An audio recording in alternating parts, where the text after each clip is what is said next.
এ আন্দোলনে থাকবো কি থাকবো না, অথবা সকলে বললেও আমি না গেলেও কোনো জয় যদি আছে, কোনো দাবি যদি আদায় করে, তাহলে আমি তো তার শরীর হবো পাবো।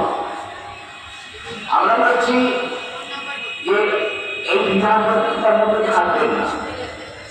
আমাদের গত 17 তারিখ থেকে এই 10 দিন ধরে আজকে শেষ দিন একটা পর্যায়ে শেষ হবে। নিশ্চিতভাবে আমাদের মনে হচ্ছে আগামী দিনের আন্দোলন সংক্রান্ত বিষয়ে ঘোষণা করেছে। তাহলে আমাদের নিয়ে 7 দিন 10 দিনের যে লড়াই হলো, এই লড়াই থেকে আমরা আমাদের দৃষ্টিতে আমাদের লক্ষ্য করে যেতে পারিনি, কিন্তু লক্ষ্য করার জন্য একটা বড় ধাপ কিন্তু আমরা অর্জন করেছি। কি ধাপ দেখতেই পাচ্ছেন, আমাদের লড়াই শুধু আমরা নেই, আমাদের লড়াই অধ্যাপকরা আছেন, আমাদের লড়াইয়ে প্রাথমিক শিক্ষক সংগঠন আছেন, আমাদের লড়াইয়ে অন্য আপাততা সংগঠনের নেতৃত্ব আছেন, মানুষ আছেন। এটা আমাদের একটা বৈশিষ্ট্য, অর্থাৎ আমরা যে চিত্রতে যাচ্ছি, আমাদের লড়াইয়ে বসে আছি এবং গণতান্ত্রিক রাষ্ট্রের গণতান্ত্রিক উপায়ে দাবি আদায়ের জন্য যা যা করণীয় কাজ আমরা সেই লাইনেই আছি। যে কারণে যারা সফলতায় যুক্ত হননি, তারা আজকে যুক্ত হয়েছেন, গতকাল যুক্ত হয়েছেন, পরশুদিন যুক্ত হয়েছেন, অর্থাৎ প্রতিদিন নতুন নতুন বন্ধু আমরা অর্জন করছি। এটা কিন্তু কম পাওয়া না। সামগ্রিকভাবে আমাদের এই লড়াই থেকে যে প্রাপ্তি, এই প্রাপ্তি এবং প্রত্যাশার মধ্যে যে দূরত্ব, এই প্রাপ্তি প্রত্যাশার দূরত্ব ঘোষণার জন্যই আগামী দিনের লড়াইয়ের ইঙ্গিত, আগামী দিনের লড়াইয়ের ঘোষণা তাকে বাদ দিলে করার দরকার। বুঝতে পারছেন, অতীতের ইতিহাস লড়াই ছাড়া কোনোদিন কিছু হয় না। শাসক শ্রেণী কখনো স্বেচ্ছায় তা পূরণ করেন না। সে শাসকই থাকে। আমার দাবি জোরের সাথে শাসকের কাছে পৌঁছতে হয় এবং পৌঁছানোর জন্যই সমগ্র শক্তিকে জয় করতে হয়। প্রথমে শুরু করে 2 জন 4 জন 6 জন 8 জন 10 জন, তারপর এই সংখ্যাটা ক্রমশ পারে। আমরা বিজয়ীরা পৌঁছনি যে আমাদের ঐতিহাসিক সমাবেশ আমরা করেছি, রেকর্ড ছাপিয়ে গেছি। কেন্দ্রীয় বোর্ড রেখেছি। সেদিন আমি তো অসুস্থ ছিলাম, আমার বাড়ির 2-3 জন একজন মারা গেছেন, আমি শুনতে থাকতে পারিনি। আমি প্রতিদিন এসেছি, সারাক্ষণ থাকি, সেদিন আমি আসতে দেরি করেছিলাম। স্বতঃস্ফূর্ত মানুষের লড়াই, এই স্বতঃস্ফূর্ততার উপাদান সত্যি সত্যি যদি না থাকতো, তাহলে এই সময় কিন্তু হতো না। তাহলে স্বতঃস্ফূর্ততা একটা উপাদান থাকতে হবে, তার সঙ্গে সাংগঠনিক বাঁধনি থাকতে হবে, তার সঙ্গে সাংগঠনিক উদ্যোগ থাকতে হবে। স্বতঃস্ফূর্ততার উপাদান যুক্ত হয়েছে কেন? সাংগঠনিক বাঁধনি, সাংগঠনিক কর্মসূচি, আন্দোলনের বাতাবরণ। এককভাবে আমরা প্রত্যেকটা সংগঠন নিজেদের উদ্যোগে আন্দোলন সংগ্রাম পরিচালনা করি। আমরা এসএসকে আন্দোলনের সঙ্গে যুক্ত, আমরা আমাদের মতো করে আন্দোলন পরিচালনা করেছি। অন্য সংগঠনগুলো তারা তাদের মতো করে আন্দোলন পরিচালনা করেছে। কিন্তু আজকের বার্তাটা হচ্ছে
মিছিল লড়াই করতে পারতাম। আমরা শুধু ইউপিওকে জন্য লড়াই করতে পারতাম। যেমন ময়দানে চলছে, আইনে চলবে, কোর্টে চলবে। তাহলে আলাদা করে ইউপিওকে লড়াই, মূল্যবৃদ্ধির লড়াই, মাইনবৃদ্ধির লড়াই, তার সঙ্গে কেন আমরা সামগ্রিক শিক্ষা বাঁচাও, সমগ্র শিক্ষা বাঁচাও লড়াই করতে পেরেছি। কারণ জানি আমাদের মাইনবৃদ্ধির লড়াইয়ের সঙ্গে সমগ্র শিক্ষা বাঁচানোর লড়াই একটা লড়াই আর একটা লড়াইকে পরিপুষ্ট করে। অর্থাৎ মাইনবৃদ্ধির লড়াই আর শূন্যপদে শিক্ষক নিয়োগের লড়াই, মাইনবৃদ্ধির লড়াই আর সমগ্র শিক্ষা বাঁচানোর লড়াই একে অপরের পরিপূরক। এই ভাবনা রেখেই অনেক আলোচনা করে 11টা সর্বশেষ নেতৃত্ব তারা তাদের নিজেদের জীবন জীবিকার অভিজ্ঞতা, আন্দোলনের অভিজ্ঞতা তাকে ভিত্তি করে এই লড়াই আমাদের দাবিগুলো চিহ্নিত করেছেন। আমরা এই লড়াইটাকে অনেক বেশি গুণগতভাবে অনেক বেশি এগিয়ে যাওয়ার প্রতি আমরা আছি। এটা ঠিক পরিমাণগত উন্নয়ন, গুণগত উন্নয়ন ঘটাতে সাহায্য করে। সংখ্যাটা তো বাড়বো, সংখ্যাটা তো বাড়বে, আন্দোলনের শক্তি তো বৃদ্ধি হবে। আর আন্দোলনের শক্তি যদি বৃদ্ধি হয় তাহলে শাসক শ্রেণী অনিচ্ছুক সরকারের থেকে জাতি আদায় করতে বাধ্য হয়। অতীতের অভিজ্ঞতা হচ্ছে তাই। হ্যাঁ ঠিক, লড়াই দুটো ধাপ আছে। কোথাও বন্ধুত্বপূর্ণ লড়াই, আবার কোথাও আমরা শত্রুতা না হোক শত্রুতাপূর্ণ লড়াই। কোন লড়াই করতে গিয়ে বছর কিছু বৃদ্ধি হয়েছে, এটা ঠিক। আমাদের আত্মসাত নিয়ে নেওয়া যায়, এটা ঠিক। আমরা যেমন যেমন চেয়েছি তেমন তেমন হয়নি, এটা ঠিক। যা যা আমাদের পাওয়া উচিত তা আমরা পাইনি। কিন্তু আমাদের লড়াই করতে গিয়ে কখনোই পুলিশের লাঠি খেতে হয়নি। আমাদের লড়াই করতে গিয়ে কখনো শিক্ষকদের বিদ্যালয় করে রাস্তায় শুয়ে থাকতে হয়নি। আমাদের লড়াই করতে গিয়ে কখনো জেলে যেতে হয়নি। আমাদের লড়াই করতে গিয়ে কখনো মাথা বাঁচাতে হয়নি। আমাদের লড়াই করতে গিয়ে অবৈধভাবে অন্যায়ভাবে মামলা পেতে হয়নি। পূর্বতন সরকার তৃণমূল, কংগ্রেস, বিজেপি সরকারের এখানে প্রশংসা করে নিন্দা করা যাওয়ার কাজ না। কিন্তু লড়াই দুটো ধাপ। ওটা বন্ধুত্বপূর্ণ লড়াই, নারীরা বন্ধুত্ব সমাবেশ করেছি, কলেজ মেলায় সমাবেশ করেছি, এমটালি থানার সামনে বসে পড়েছি। কিন্তু পুলিশ লাঠি চালায়নি, পুলিশ সরকার ব্যবহার করেনি, পুলিশ আমাদের বিরুদ্ধে মামলা দেয়নি। এখনই আমাকে তুলে নিয়ে গেছিল, বাম থেকে জমানত আমাকে তুলে নিয়ে গেছিল। সেটা কি আইন অমান্য, নিয়ম অনুযায়ী। আপনি যদি আইন অমান্য করেন তাহলে আপনাকে কালকে করে তুলে নিয়ে যাবে, আপনার মাথায় ছেড়ে দেয়। আইন অমান্য ভালো করে সেটা সাংবিধানিক কাঠামো, আমাদের যে রাষ্ট্রীয় কাঠামো। আপনি যদি আইন লঙ্ঘন করেন তাহলে সরকারকেই থাকুন,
আমরা থেকেই তো এই যে অল্টারনেটিভ বিকল্প শিক্ষা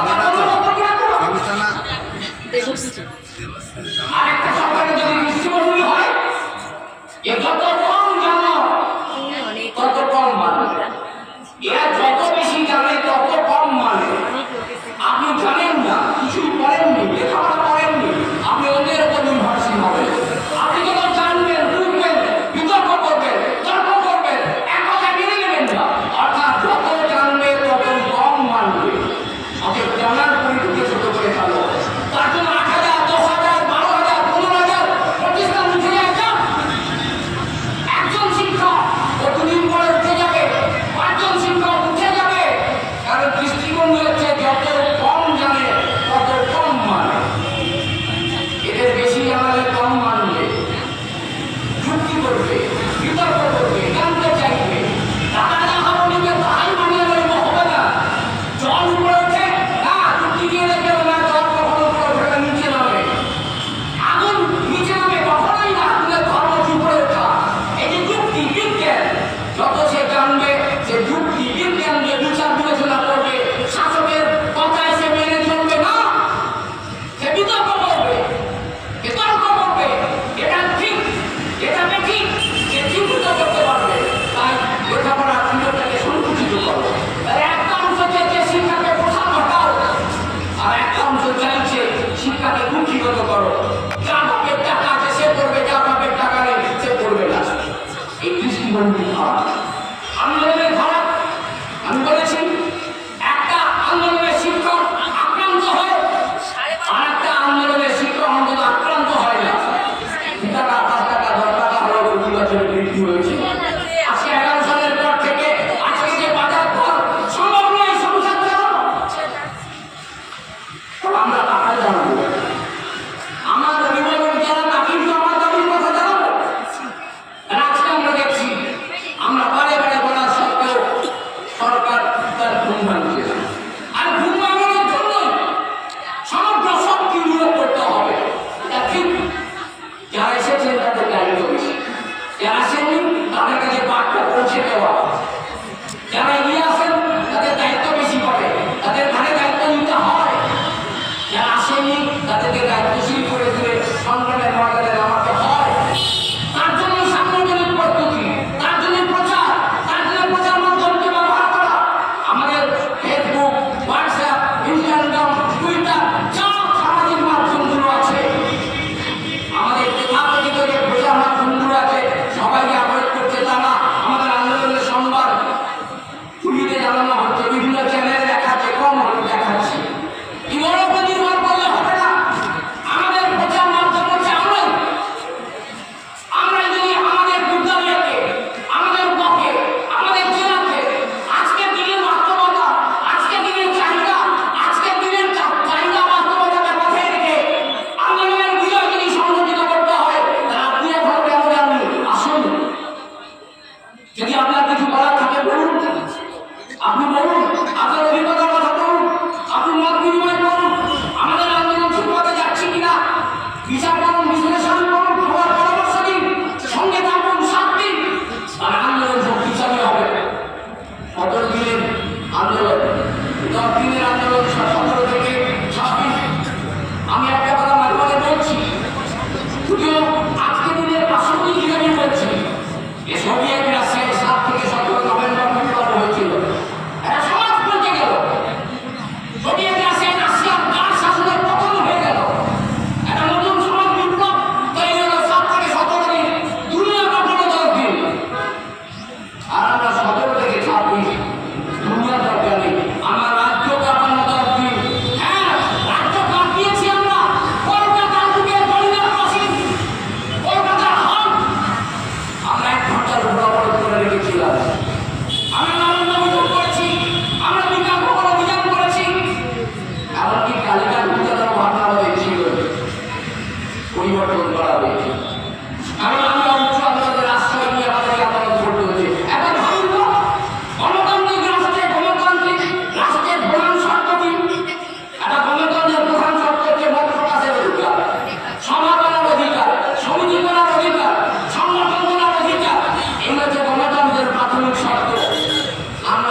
পয়সা দিয়ে হাইকোর্টে পয়সা দিয়ে পারমিশন দিতে হবে।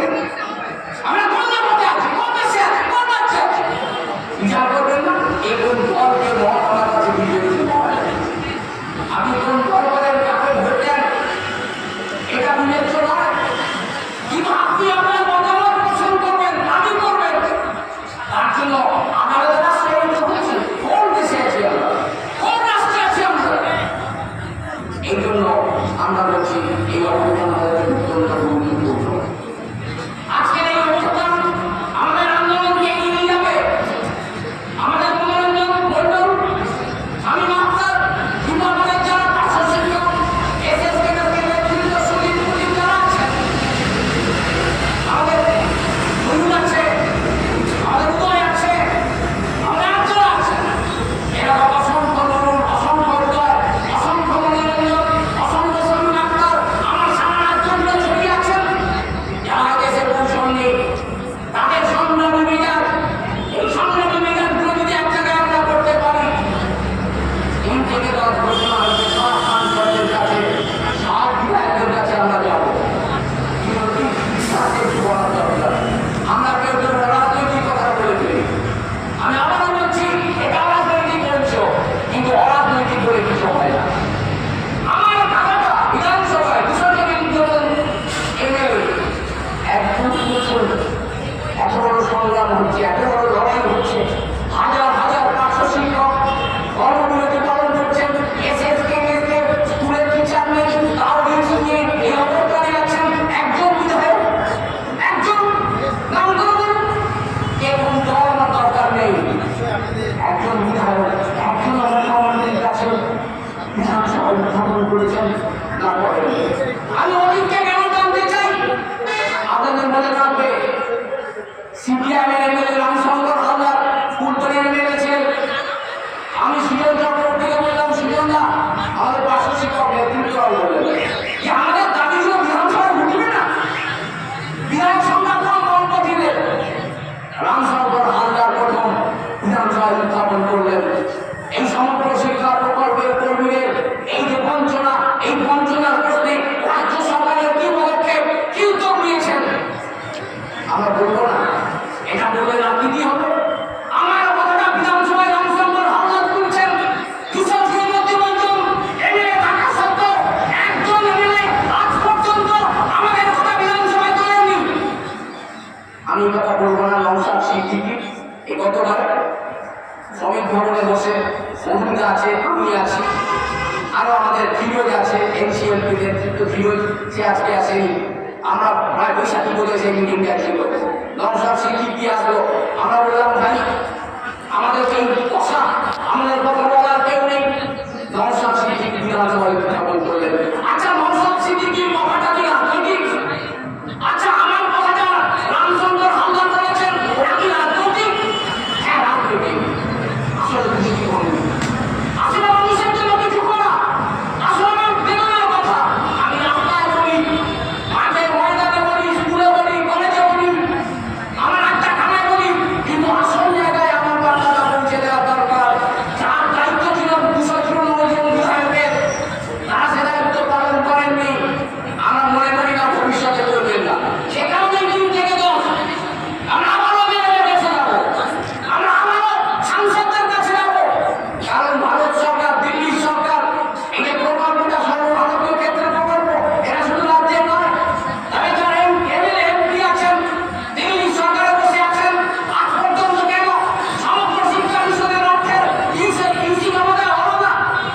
কেন কোটি কোটি টাকা থাকা সত্ত্বেও বলছেন সরকার ইউসি দেয়নি, তাই আমি বরাদ্দ করাতে পারিনি?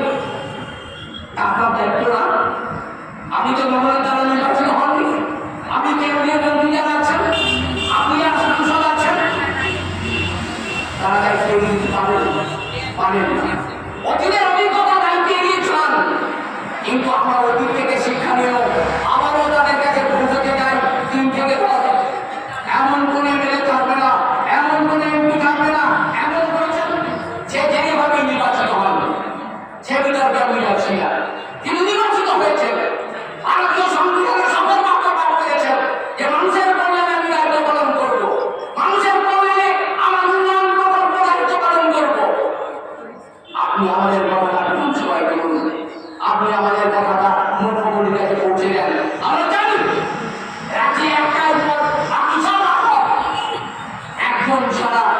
শেষ কথা বলার অধিকার কারণ নেই। এটাও সত্য, অনেক সময় হয় কি আপনি একটা বট গাছকে নাড়াতে পারবেন না, কিন্তু ঝড় যদি আসে, সাইক্লোন যদি আসে, টর্নেডো যদি আসে, বিধ্বংসী ঝড় যদি আসে, তাহলে সেই বট গাছও কিন্তু উপরে যায়। তাহলে হাজার হাজার মানুষের কণ্ঠস্বর আমরা 294 জন আন্তর্জাতিক সংসদের মাধ্যমে ওই অনর্গল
আছে